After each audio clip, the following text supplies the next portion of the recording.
অভিনব আন্দোলনের টেট 2022-এর চাকরি প্রার্থীরা শিয়ালদা স্টেশনের সামনে মাথা মুড়িয়ে চাকরি প্রার্থীদের প্রতীকী মৃতদেহ মোড়ার খাটিয়ায় রেখে শ্রাদ্ধ। এরপর শিয়ালদা থেকে এপিসি রোড ধরে শ্যামবাজার পর্যন্ত মিছিল করেন আপনারা যারা সরকারি চাকরির পরীক্ষার প্রস্তুতি নিচ্ছেন তারা ইউরেকা একাডেমির সাথে যোগাযোগ করতে পারেন। এটি অ্যাডমিশন নেওয়ার জন্য আমাদের এই চ্যানেলের নামটি বলবেন, দ্য ভয়েস অফ ট্রাস্ট, এবং আপনারা একটি বিশেষ ডিসকাউন্ট পেয়ে যাবেন।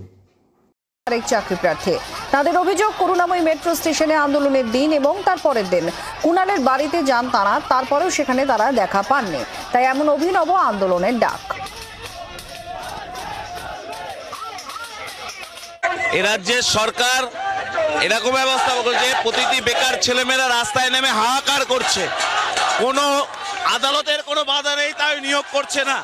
ফলে আজকে চাকরি প্রার্থীরা তারা নিজেদের মাথা মোড়াতে বাধ্য হচ্ছে। এটা যন্ত্রণা, আমাদের রাজ্যের যন্ত্রণা।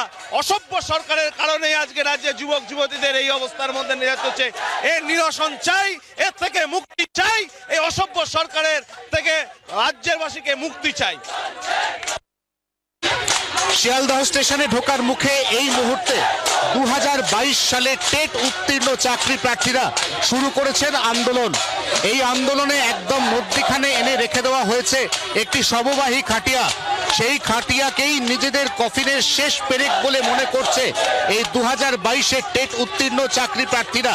তারা ইতিমধ্যেই অনেকে মাথা মুড়িয়ে ফেলেছেন, অনেকে শ্রাদ্ধ করছেন, এবং তাদের বক্তব্য তাদের এই দীর্ঘদিন অর্থাৎ 2022 সাল থেকে 2024-এর লোকসভা ভোট এসে যাওয়া পর্যন্ত নিয়োগপত্র পাওয়াটা ঝুলিয়ে রাখা হয়েছে।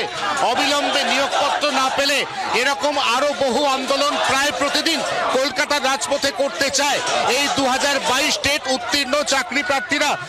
কেউ রাস্তায় শুয়ে, কেউ মরার খাটিয়ার সামনে বসে, কেউ বা মাথা মুড়িয়ে চাকরি প্রার্থীরা তার মতো করে উগরে দিচ্ছেন আন্দোলনের ঝাঁজ। 24 ঘন্টার জন্য ক্যামেরায় শুভ্রর সঙ্গে অয়ন, কলকাতা। বাংলার আওয়াজ, বাঙালির আবেগ, জি 24 ঘন্টা।